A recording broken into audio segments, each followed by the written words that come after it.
Fix your conception of God first before doing anything else.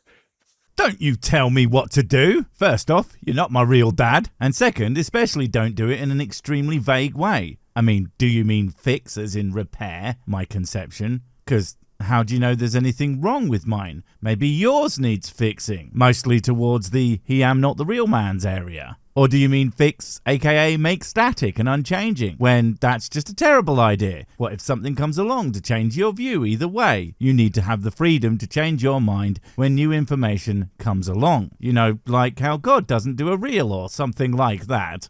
This is one thing that I've spent quite a lot of time on. I have no doubt of that, but the thing about spending time on something, it's not the same thing as that being quality, well-used time. There's a somewhat fallacious belief that when you spend a huge amount of time doing something, that means you're always getting better at it. But that's not actually true. Often, practice doesn't make perfect. Practice makes permanent. You need more than just time spent on a task. You need to make sure you're actually getting better by some measure, and not assuming that you're getting better because you don't know the difference. When I was younger, I wasn't thinking of external things like how to make more money or how to make more friends, how to gain some sort of status in society, or how to do this or this or this. Well, the first thing I noticed, and I'm choosing to believe it wasn't a misspeak, is how to make more friend. As this is accurate. We all know that you don't have multiple friends. You get one friend, and then if you want more, they simply grow larger. At least that's what happens whenever I hang out with people for some reason. They get very, very fat. Goodness only knows why. And second, that's hardly unique. In fact, that's a thing lots of kids fail to do at their own detriment. They find one thing to focus on at the expense of everything else, and then suddenly all that stuff has passed them by. And I know you want to couch them all as being superficial, but it's also quite important to be financially stable, to have a reasonable social circle. Not doing that at all, no matter how important you think the other thing you are doing is, will ultimately lead you to a pretty goddamn awful life.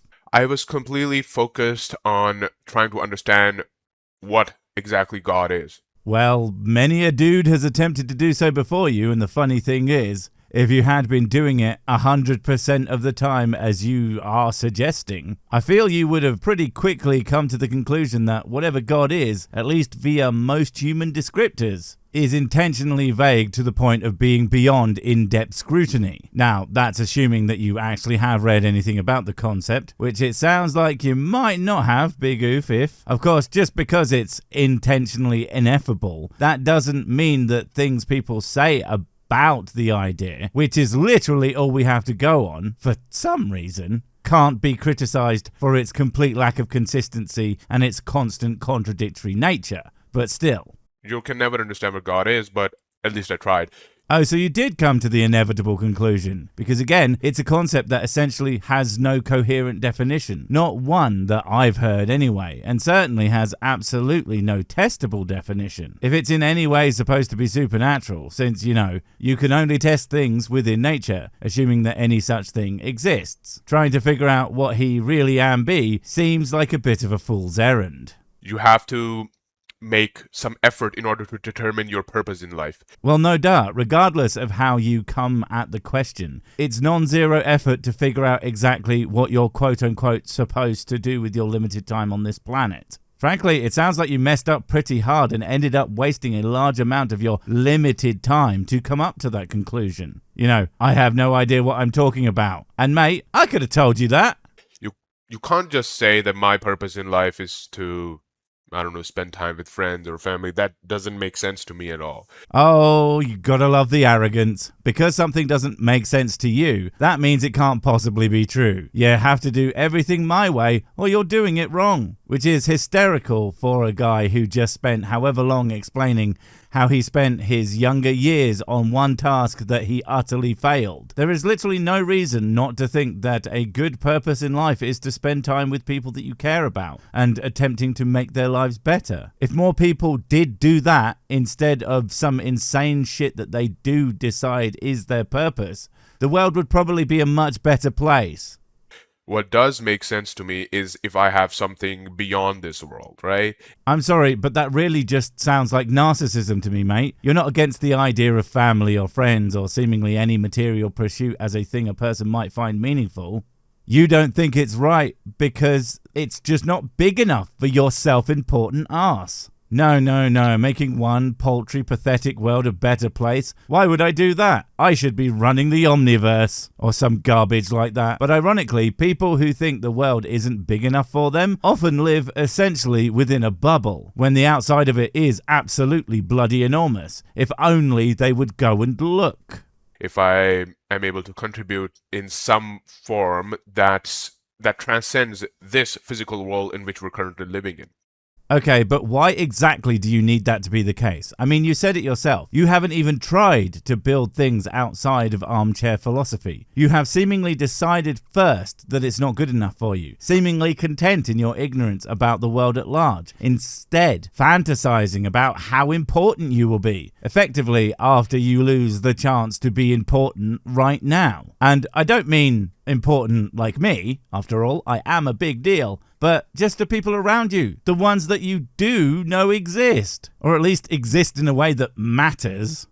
Now, I've also noticed that the idea of perishing upon death and there being nothing whatsoever is only dreadful if there's no God. What are you talking about? I'm not sure that would make any difference whatsoever. Aside from the fact that you seem to be running on feelings about it, it makes me feel bad, therefore not true. That is not how that works. But if there is or isn't a God, and we live in a world by your own admission where we cannot discern any God, then whether or not there is one and we all go into sweet oblivion regardless, makes it yet another reason to think that there isn't one, because it's just the universe functioning as it does, like there isn't even a God involved in the him doesn't real damned thing. I don't know why, but it's possible this is just a thing that I have and it's not ubiquitous. Oh, it's possible, is it? Aside from the fact that I have literally never heard such a concept before, mostly because it doesn't make any sense. If you die and there is nothing, aka you utterly cease to exist, you would never know either way. And that is all that really matters ultimately when it comes to your personal relationship with the universe. It's how it affects you. And if there is no you to affect, there's nothing to feel about it, at least while it isn't happening. But if I imagine there to be no afterlife, but I know that there's a God who sees me and who has created this world and who governs everything that happens in this world, then if I die and I'm completely finished, like I don't have any afterlife, then it's fine. I don't really care. Like I spent the given number of years that God gave me on this earth according to some sort of code that I thought that God had made for us humans. So then it's fine. Just let that play out to get the full gist of his quote-unquote idea. And again, dude, you're confusing knowing with a feeling. There can be no God, and you can feel like there is, and you are in exactly the same boat that you just described. Because that notion, as ludicrous as it is just how you feel about the idea that there's a guy, not the fact that there is one. It is not the same thing. And yet, I suppose if you're talking about your life as it is, then if you're the sort of person who needs to feel extra special, having someone watching you poop all the time is very important. But personally, I prefer the idea I'm not constantly being watched by some cosmic voyeur. But possibly, that's just me. But if I imagine that there's nothing after this, and there's also no God, then it all starts to look really bleak.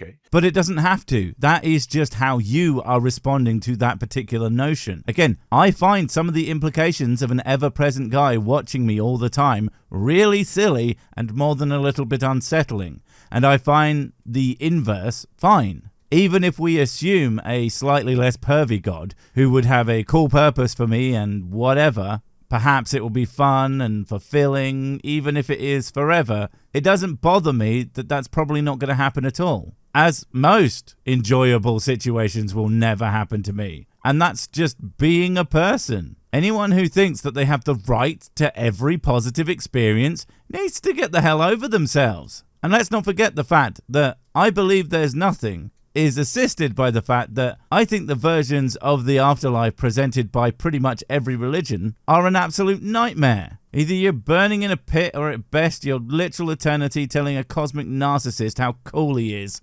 Sounds fun. Then I can't imagine even living in a world like this, and I just don't see the point in it whatsoever. And that would just give me the most insane bouts of nihilism that I've ever had. Your inability to see the value of life and living it is not a reflection of the actual value that it has. The very fact that there is no God there telling you, you must do this thing, means you're effectively free to pursue whatever makes you happy. And if nothing can make you happy but the idea that you are so important that the literal creator of everything needs to be personally invested in your story, then it seems to me you might be suffering from a pretty serious personality disorder that requires every moment of your life to be observed in strenuous detail. But again, the things I do in my bathroom are between me and the documentary film team I pay to be there. But the point is, I want them to film me doing terrible things to my toilet. If I wanted God there, I would ask. And for some reason, he won't even RSVP. Probably a prude. My 4 years at university were spent mostly in this as well. I wasn't really focused on my academics. The first 3 years, I was completely absorbed in this. Jesus, I bet your parents were really happy about that. And what are the chances that by absorbed in the idea, what he means is high as a fucking kite? And don't get me wrong, I'm not saying don't get high, you do you, I don't really care. But when you are literally wasting years of your academic career on something that you can do at literally any point in your life, it makes me think it was less about the pursuit of God and more avoiding doing anything truly meaningful in your life, which makes it super galling when you pretend there isn't any. Idea of what God is, what he wants from us, which religion seems the most coherent. Oh, I know this one. It's none of them. They're all ludicrous bullshit. Nah, that's not fair. One of them probably is the most coherent, but the most coherent bollocks is still absolutely bollocks. Seems the closest to what God would actually want. These are all subjective metrics, by the way. It's possible that you have some other idea of what makes a religion better compared to mine. I just thought that mine was the best, so I just use that. Of course you think it's the best, otherwise you would use, like, a different one. This smacks of using faux intellectual humility to score points. But if he really believed that, then I don't think he should be following one at all. If you think another ideology could be better, you should be trying that, or trying all of them, till you find the one that you do actually think is the best. You don't do that because you believe you've already found it. And then in my final year, once I had cleared all those things up, mostly, there were still a few problems left that I had to clear. Just a few problems, like he literally circled back to square one of having no idea who or what God or even if the bastard even exists. But you had decided that's what you wanted to believe because you didn't like the alternative. You know, those teeny tiny enormous problems with your worldview. Good job. But once I'd done my part in clearing those problems, I started working on external things, on how to get better at academics, how to get more money, how to become a better, more affable person with others. So, you know, I feel like the best time to get better with your academics would have been, I don't know, about 3 years earlier. God damn, you were just in uni doing absolutely nothing for 3 years and then you were like, oh crap, I better get on with something. Especially seeing as you hadn't cleared up anything. You just realised you had been procrastinating for over 1,000 days. Almost beat my record. But good for you, I guess. You figured it out eventually. Better late than 3 goddamn years. At the start of my academic journey, I remember in my third semester I had a GPA of 2.7. Now we have a GPA system out of 4, so 2.7 is really bad.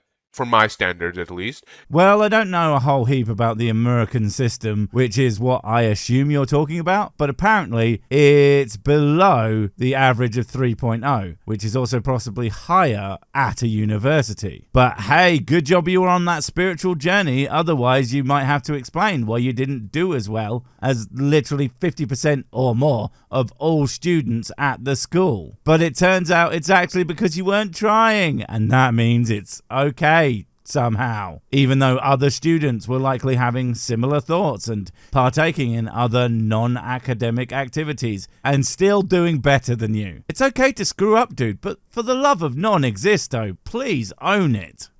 And by the time I had completed all this soul searching, as I like to call it, my GPA in my final semester was 3.8. First off, soul searching is a really old term. It's been around forever.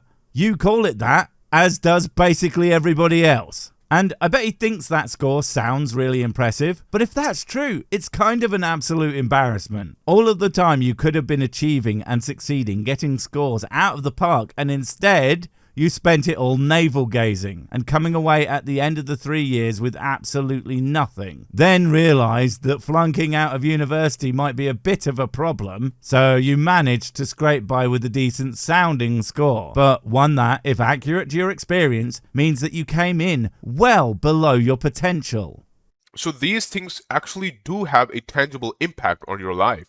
If someone thinks that being concerned about your religion or being concerned about the meaning of your life is a futile exercise, then it's only futile for those who don't have enough brain power to even comprehend these things. Are you suggesting that the fact that you slacked off for 3 years is the reason that you got a good score at the end? Are you frigging kidding me? No, moron. You did well at the end because you stopped screwing about. You got a good score despite the fact that you'd spent literal years doing nothing. Not the other way around. God damn it. And to suggest being critical of religion is a result of a lack of understanding is the ultimate irony in this whole ridiculous diatribe. I am stupid for reasons completely unrelated to my lack of belief in God. Thank you very much. I don't understand people who don't believe in a god. I don't even know how they operate. Like, you have no purpose in life and you're still operating at max capacity? How are you doing this? Well, that's the most honest thing you've said this whole video. No, you don't understand. And that's okay. It becomes not okay when you assume that we are not as intelligent as you. It becomes not as okay when you think we have no purpose. It becomes not okay when you think we are running at max capacity, whatever the hell that means. It becomes not okay when everything you think about us is based entirely on a group of assumptions that you've just made for no reason, instead of actually talking to some atheists or agnostics or any other kind of religious skeptic and finding out what they actually do and believe and think. But I don't think you will, because you're either incredibly lazy or considering your aversion to nihilism, which isn't even remotely a guaranteed among non-believers, but you're so worried about doing that you won't even try to find out the probable truth that we are alone in this universe. But it's okay. We are all alone too, and we can do it together with blackjack and hookers. In fact, forget doing it together. I'm going to Vegas.